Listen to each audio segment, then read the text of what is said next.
Howdy everyone, I'm Doug, and I want to welcome you to the next Positive Gravity. Tonight I have got a new project to start, and I got a couple things to talk about here. This was the first try at this project, and there's another video on this you can watch. Pretty much, you know how sometimes I say enjoy the process, because sometimes that's all there is. This is an example of that. You know, first glance it looks kind of cool, but I wasn't happy with the color of the resin. Needs to have more dye in it. The ironwood, so this is a piece of ironwood that I'm going to talk about in a minute. This is also a piece of ironwood, same log actually, just a different cut. Had lots of cracks in it and things, and I was hoping that this resin would fill down the cracks and make kind of a cool effect in the wood. It kind of happened here, but the resin and wood boundary ended up with a lot of bubbles, and you know, you tried to prevent that, but I used shellac and it did not work at all. So there was a lot of foamy bubbles at all of, any place where there was wood and resin in contact. So lots of bark inclusion areas. It was terrible.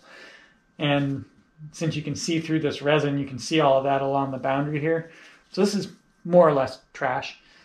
But I did learn some stuff.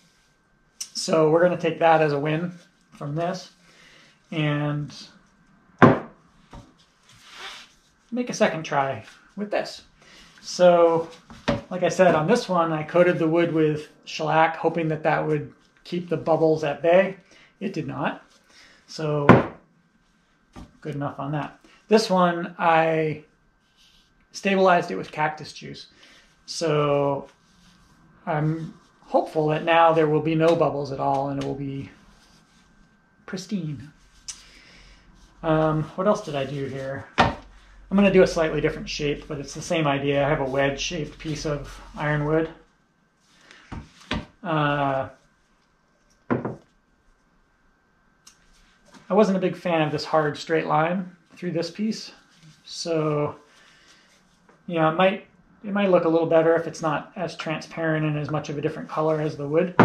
But on this one, I used the grinder to just kind of grind off some of the straight edge in areas. On this edge, it's so rough that there really isn't much of a straight edge anyway. But I just ground off some of this. So hopefully when I'm done turning, some of that will show at the edge and it will create kind of a wavy line, not a perfectly straight hard line at the edge of the resin and wood boundary. There'll hopefully not be a hard straight line there. There still could be, depending on how small this circle gets, but I figured I'd give that a try at least. I was concerned that the stabilization would fill in a lot of these cracks and holes with cactus juice, polymerized cactus juice, and it really didn't. I let this sit longer than I typically do. Usually I take it out, I kind of dab it off, and I bake it to harden the cactus juice. In this case, I toweled it. I let it sit for several minutes, toweled it again with clean towels, and really dabbed it off until there was really no liquid left. And then I put it in the oven, and I kept the temperature down to the low end of what it has to be, which is I think 190, 195 degrees. So I tried to really keep it there and not let it go too high.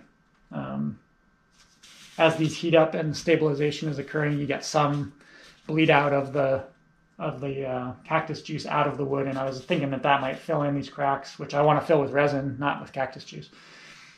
But I'm happy that didn't happen. So I have lots of good cracking here to fill in with the resin.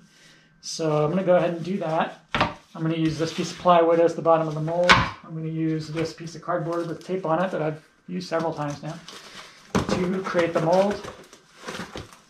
I won't bother showing you all that, but I'm going to be using Alumilite Clear Slow, and instead of using my alcohol inks to color the resin, I am going to use this black metallic resin powder and make it probably pretty much opaque, so you won't see through it. And we'll see if that looks any better. Black with this dark wood. Maybe that'll look cool. So anyway, that's the plan. I'll probably try to go for a slightly more rounded shape than this one, which is a lot more open. So maybe a more of a closed form. We'll see when I get there. So that's the plan. Let's get started. If you find my videos enjoyable and you like to see me mess with things I've never done before, feel free to hit that subscribe button. I appreciate it, and you'll get to know when I'm posting more videos. And I'm trying to give you whatever information I can so we can all learn. So that's the plan. Let's do it.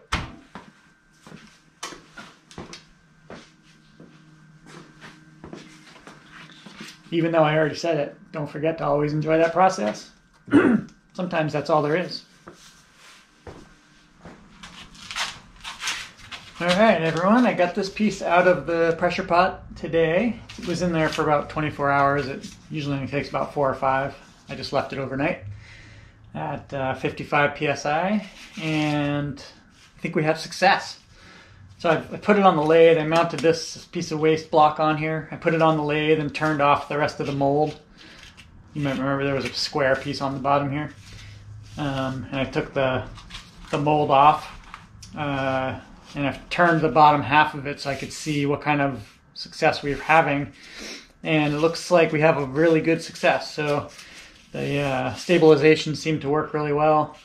I've got nice black resin filling in all the little cracks in the bark. No bubbling at all that I can see. So in order to get it round, I've turned it down about that much. So I'll be removing, most of the bark. I might end up getting into the black, darker part of the wood on one edge over here, but we'll see. But yeah, I think we have a success. I mixed in a little bit of copper resin powder with the black, so there's some copper in here as well. I thought that might accent this bark color nicely. So I think we're good to go. Get this on the lathe and round it up and see where we're at. So let's do that, and I'm happy. Yeah, we got some success with the ironwood. All right, let's turn it.